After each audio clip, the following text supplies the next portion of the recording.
day! Welcome to my channel. I'm Mary Joy. Ngayon ay ipapakita ko sa inyo kung paano yung ginawa kong pag-graft dito sa nabili ng Mr. kong moon cactus. Actually, wala akong idea kung paano gawin yun. Pero nag-experiment lang ako. Noon kasi, itong mga binili ni Mr. na cactus, nandito lang sa likod ko sa baba. Kaya yung mga anak ko naglalaro. Meron time na natanggal yung isang baby ng pink cactus. Kaya ang ginawa ko, ito yon yung cactus na binili ni Mr. Natanggal yung isa. So, ang ginawa ko ngayon, nilagay ko siya ginraft ko siya sa isang cactus. Dahil wala ako ng dragon fruit. Kaya dito ko siya ilagay. Ito lang kasi yung meron ako. So, see, tingnan nyo naman, nandito na siya. Ginraft ko siya, and then, see, ito, buhay na po siya. Ayan. Mas makulay pa siya, mas matingkad pa yung kulay niya kaysa dun sa pinagkuhanan ko. Tapos, ayan, yung mga pots ko, mga recycled lang, wala pa. Hindi pa ako bibili ngayon kasi okay naman, di ba? Maayos ka naman. Then, after that, eto naman, nag-experiment ulit. Yung red naman yung kinuhanan ko, yung red moon cactus. Nilagay ko naman siya dito. So, mas maliit pa siya ngayon, pero buhay na siya. So, ito lang ang gamit kong pots. 1.5 na soft drinks. So, ayan. Ngayon, ipapakita ko kung paano yung pag-graft ng ginawa ko. So, ito mga kailangan natin. Una, itong paglalagyan natin ng i-graft natin, ka-alcohol, tissue, then itong scotch tape, and yung pang-cut. Kahit pwede naman yung blade, kung basta ingat-ingat lang. So, una natin gagawin, alcohol tayo para maging malinis yung kamay natin. Even yung mga gagamitin natin, kailangan natin na i-sanitize. Maselan din kasi yung cactus. So, kailangan malinis yung mga gamit. So, yan. Ang gusto kong kulay ngayon ay yung pink. Maganda kasi yung pink. Ayan siya, oh. Ang ganda ng kulay niya. So, kukuha ako ngayon dito. Pili ako ng medyo mas malaki. Safe na sila ngayon kasi gumawa si Mr. ng naglalagyan na ito. So, hindi naabot ng mga bata. Kaya, hindi na sila natatanggalan ng babies. Okay, ito. Medyo mas malaki ito. Kuhanin lang natin. Ingat-ingat lang dahil may tinik siya. Ayan. So, ito yung i-graft natin ngayon. The first thing to do, i-cut natin siya. Ika-cut ko siya ng maliit lang. Cut ng maliit. Para idikit natin dun sa magiging foundation niya. Ayan. So, kita nyo, mayroon siyang katas. Ito yung magdidikit sa kanilang dalawa. Yung katas nito, at saka yung isa. Ito naman. Tanggalan naman.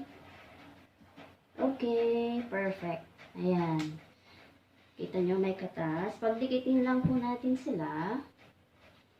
Ng lapat na lapat. Ayan. Okay. Tapos, saka natin lagyan ng tape. Etong tape yung magiging pandikit natin sa kanila. Ito yung mag-hold sa kanilang dalawa. Kasi kung di natin ito lagyan, wala. Matatanggal lang. Sayang lang yung ginawa natin pag-graft. So, ingat lang kasi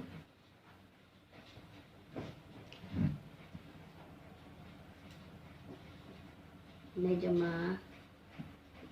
dulas yung pagkadikit pa nila. Hindi pa nagdidikit yan. Kailangan natin ng tape. Yung iba ginagamit masking tape. Anything, basta magdikit lang sila, okay na yun. Then, one more. Hindi ko inaasahan na magiging perfect yung ginawa ko. Experiment lang actually, kasi nga, wala pa akong dragon fruit. So, yan. Habang tumatagal, nakikita ko, buhay na sila. Pero, pag may dragon fruit na ako, ipapakita ko din sa inyo kung paano siya i-graft. Kasi, mas maganda talaga pag sa dragon fruit. Unlike dito kasi, lumalaki siya. Ito. Actually, isang stand lang to. Isang ano lang.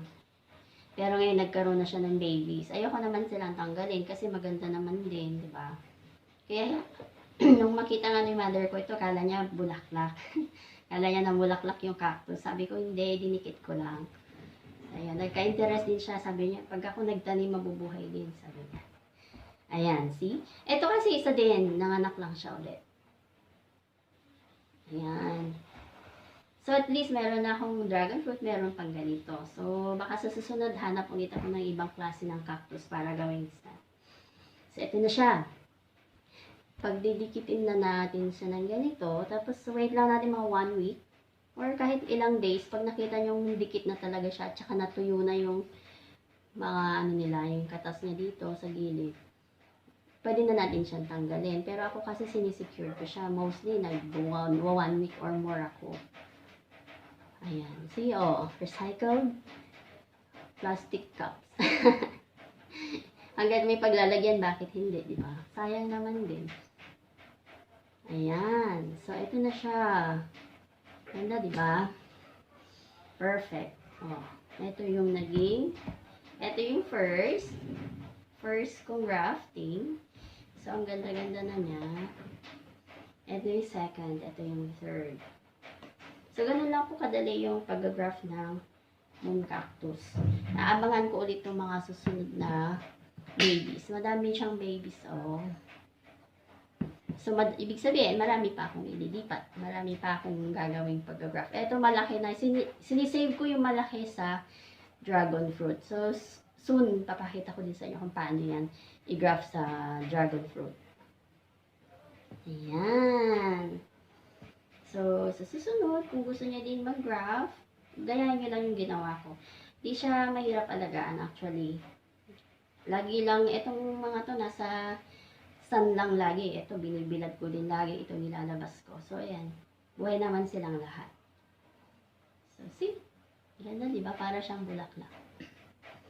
Okay. Easy peasy. Ganun lang po ang pag-graft.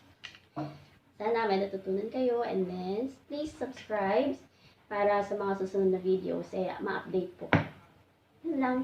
Thank you. Bye-bye.